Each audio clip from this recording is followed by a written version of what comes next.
Hello everyone and welcome to our 18th playthrough ever.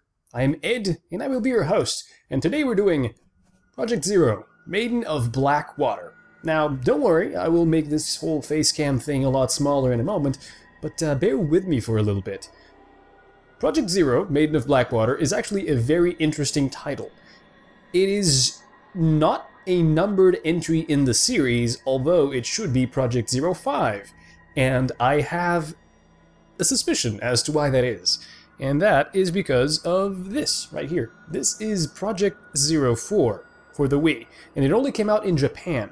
Now, Nintendo recently, in the last few years, they acquired the Project Zero license, so basically you'll only see Project Zero titles on Nintendo consoles. And they're not really that confident on the franchise in the West, but they still caved in, and they gave us Project Zero, Maiden of Blackwater, but not the fourth one. Because probably they wanted to, minimize costs by releasing it digitally. And they did so in the United States, where it's actually called Fatal Frame, and in Japan it's called Zero, the series. It has a different name for every single region for some reason. Now in Europe is where things get interesting, because we got a digital release, but we also got a physical one in very limited quantities. And that is this right here. Project Zero, Maiden of Blackwater, Limited Edition. I would actually call this Project Zero, Maiden of Blackwater, the only edition, because there is no just regular edition of the game. This is all there is. And if this game ever, doesn't ever get a reprint, then this will get a very hefty price in a few months. So if you're a collector and if you like these types of things, then go out and grab one right now, if you can. So, I thought that we could do a little bit of an impromptu unboxing before we actually get into the game. So let's do it. So this is the box. It looks nice, has some nice artwork that you would expect. In the back here, this is what it looks like. A few screenshots, nothing too special. It looks good. I like it. And inside, we have this first. This is the actual game. Again, you cannot find just this in the wild. You have to find the whole limited edition thing. In the back, we have some more artwork, the camera obscura, which is always present in every single one of the entries, and inside we have, this is the receipt, and basically no manual, and the game is inside the console. That's why it isn't right there. Now, the money they saved, and the trees they saved mostly, on printing those manuals that no game nowadays have, was spent killing trees to make this. This is one of the things that came with the limited edition. This is an art book. It's a small one, but it's actually still pretty nice. It has some in-game renders. I don't know if you can see this. Hopefully you can. I'm not sure what the camera is actually filming because I'm not looking at it right now. There's also some artwork. It's fairly decent for what you pay for it. You pay about I'd say about 10 euros more than you would for a regular game, so about 60 euros. So we also got this. This is, I'm trying not to hit my microphone much. It's also, this little plastic bag is already torn, so I've completely destroyed the value of this collector's edition. This is a poster, and this poster is a double-sided poster. Hopefully it is the right side up. It is. I think it is, yes. You can see right here. It is nice if you're into this sort of thing. In the back, you can see the artwork that's also printed on the box. Then we got a little envelope here. This envelope contains something presumably related to the game, but I don't know yet because I haven't played it. Some pictures of some characters or whatnot. Let's see, what is this? These are some corpses, some dead people. This is a horror game, so sort of makes sense. See someone in a sort of a coffin-like structure, and a girl looking at a box. In the back here, you have some Japanese characters that I can't read because my Japanese does not stretch that far, and they all have water damage, or maybe someone poured some ejaculate on it. I don't know. That's what it looks like to me. And last but not least, something that is actually very common in these types of limited editions, a steel box type thing. Steel case is what they call it. That's what it looks like. Nothing special in the back. That's pretty much it. So with this out of the way, hopefully my cat will not get the need, not feel the need to come and gnaw on this, on my merchandise here. So let's begin. But before we do, just one last thing. Let's check some settings here. So this game sort of uses the controller as the camera obscura itself. So basically you aim and shoot. But I noticed that you can change that to sort of a more classical feel. As in, you can control the camera and see the reticule on screen as opposed to using the controller. Because otherwise I wouldn't be able to, record that. So everything is normal. I don't like inverted controls. And display and sound. We have subtitles on, and audio language. I've asked you what you'd prefer. There's Japanese and English, and since no one cares, I'm going to go with Japanese. Simply because I tend to prefer more, like games to be closer to their original forms as possible, and also because mainly the characters and scenes depicted in the game are, happen in Japan, so it's kind of weird to hear them speak perfectly great British English. So, yeah. So, let's actually begin. By the way, I will, set the brightness so you can see the ghost's face at the end of the arrow. Well, I can see it, sort of, that's fine.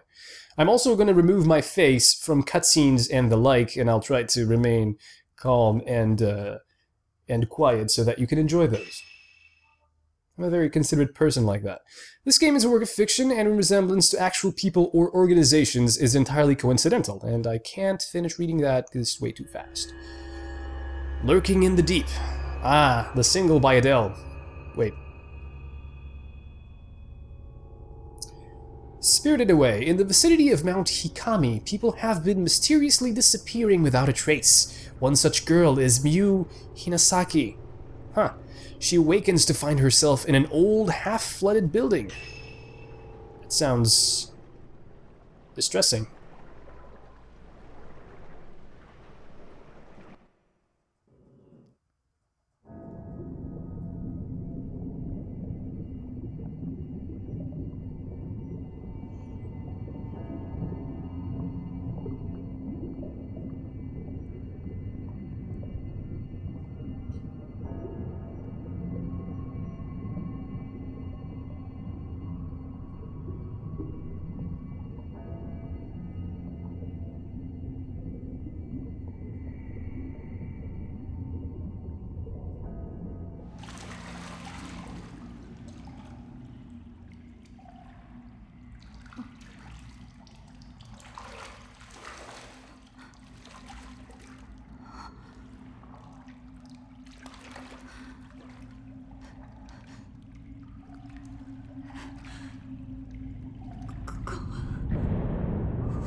Oh, this seems like an awful place to be.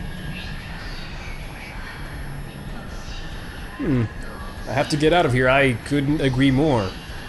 One thing that I'm noticing right off the bat is something that Japanese game design has been using for a very long time, and I believe they draw inspiration from such film directors as Guillermo del Toro and Quentin Tarantino, which is they tried to blend sexiness into other types of content. Say this is a horror game, so why are all the ghosts boasting heavy cleavages?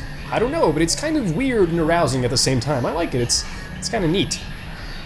Okay, so we use the R stick to look around. Pretty standard. They're mumbling things in Japanese, but I can't really understand them. I don't think you're supposed to. Either way, so that's fine. So there's an exit. Okay.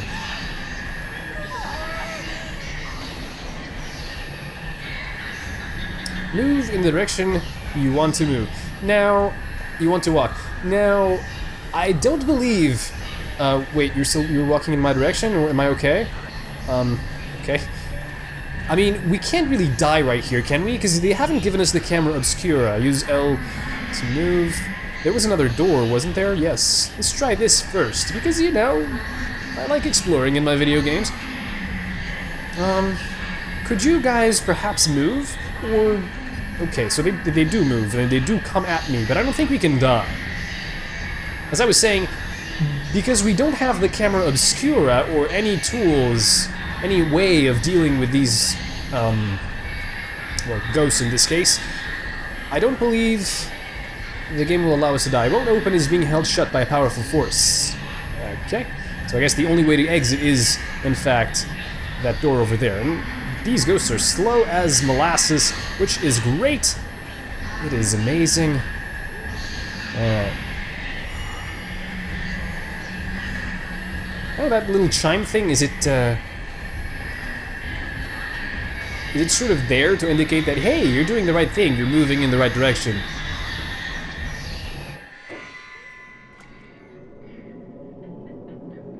I have to find a way out of here. Yes, you do. Well, they are ghosts, and ghosts are known for being able to go through matter. So, you know, I feel like we're safe. Can we open this? I'd better not go back that way. There must be another way out. No, alright. Seems fair. So this game being named Maiden of Blackwater leads me to believe that the game will be heavily focused on water. It looks like there's a cave wall on the other side of the lattice. I can see stone statues out in the darkness. I must be underground. Now, how do I get out of here? That's something we will find out with time. But yeah, so water has to be among my 5 least favorite ways to go. What are your 5 least favorite ways to go? There's light at the end of this corridor. I guess for me it would be something like maybe there's a way out that way. Okay, sure. Okay.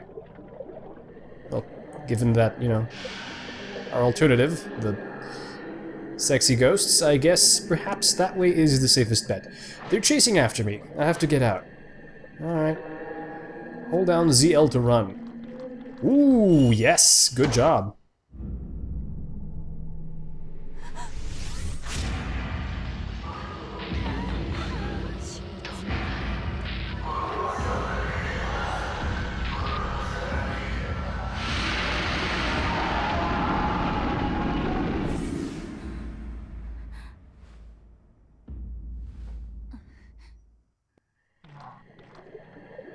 So after this disturbing imagery of my bathroom after that one party, I guess we're going the exact opposite way. Press ZL to point the camera straight ahead, so ZL... Yes, okay, so ZL also runs. And, ooh, running is weird. Running, you press the button and then you don't need to press, use the left stick. You just run like a car, sort of. You control her like a car. But at least she runs at an acceptable speed, which was my greatest complaint with the...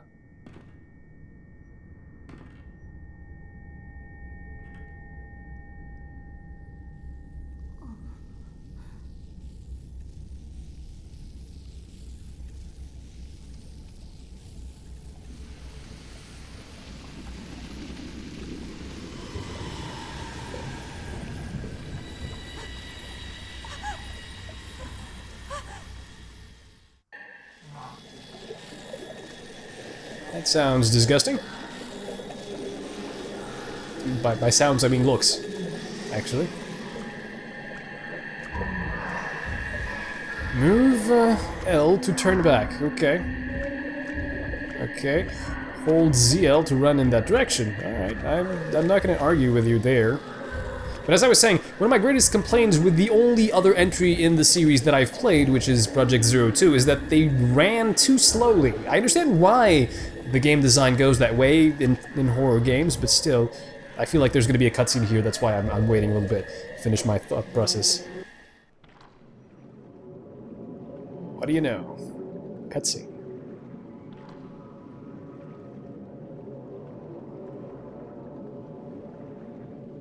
Okay, that was a short one. This feels pretty ominous, but the water looks really, really nice, I gotta say.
So the ghost of Bayonetta came to murder us.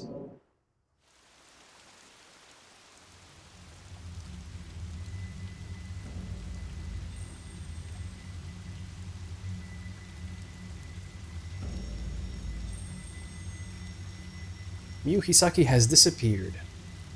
So that was Miyu Hisaki. I have a hard time remembering Japanese names. No one could hear her cries for help as she was sealed into a shrine on top of a mountain. That is very distressful. That mountain is where the events of this story take place. We follow the fates of 3 people. Oh, good. Yuri, Ren, and Miyu. Alright. It is a terrifying tale of the supernatural. Oh, I bet it is. Project Zero, Maiden of Blackwater.